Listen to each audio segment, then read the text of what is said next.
Welcome back. Thanks for watching Good Morning Connecticut. Well, kids are back in school and they're probably coming home with bags full of homework, right? So whose homework is it anyway?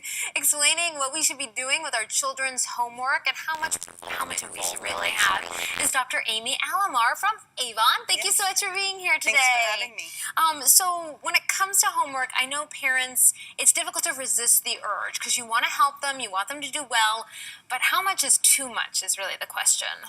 The best thing to keep in mind is remember that the purpose of homework is the communication between your child and their teacher.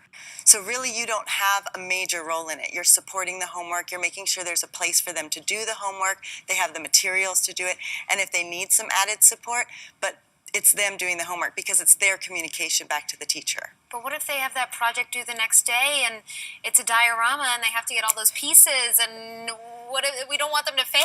Yeah, well, we don't want them to fail, but also failure does teach them, a lot of lessons. So even though we don't want them with our hearts to fail, we know that it's actually a good learning experience for them. So don't be afraid of that. Give them permission to learn. The struggle is in, where they actually do the most learning. So with the diorama, if they need the pieces, if they need the toothpicks or the cotton balls or whatever it is, of course you're going to help them find those materials. Ideally, they haven't left it to the last night, though. And if they have and you can't help them with it, if you can't get out, then they learn that lesson. They have to plan ahead. So should you look it over? Should you know what they're doing every night? That's really up to the teacher. So if the teacher is saying, I want you to sign the homework, I want you to look it over, then you do it. If the teacher is not asking for that, then it's really up to the child to get the homework done. What if they're struggling and they're asking for help? Great question. If they're struggling, then of course in the moment you could help them out and you could talk to them, but you want to make sure that you're leaving a note on there for the teacher. And that's for like a younger child. For an older child, you want to have them advocate for themselves, go in, talk to the teacher, find out where the struggle is, find out if they need some more intervention or if it's just a simple misunderstanding. Even if it's just one math problem out of 25 math problems and they're just stuck on that one? Yeah, go ahead and give them a nudge, but make sure the teacher knows that they needed help for that one. Oh, that's good. That's good.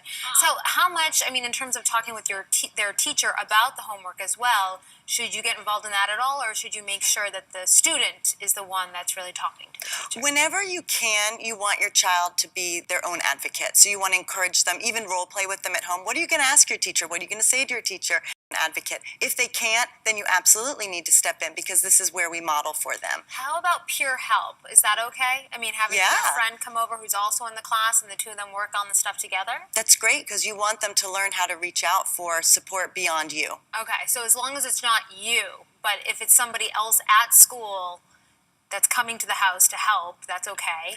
And then tutors as well, I take it? Or well, when you hire a tutor, you want to make sure you're hiring a tutor for the right reason. And so you want to get at the, sort of what the heart is. Like, are you doing it just because of a grade, or are you doing it because there's an actual misunderstanding and problem with the processing? And you want to talk with the teacher, make sure your student and your teacher and maybe any other staff understands what's going on before you hire. Because you want to make sure you get the right person in there. Right. Do they just need some extra repetition? Right. Well, thank you so much, Dr. Amy. Some great advice. Welcome. And for more about her and more helpful tips, just head to our website, WTNH.com, and click on that Honor tab and pull it down to the Good Morning Connecticut Weekend section.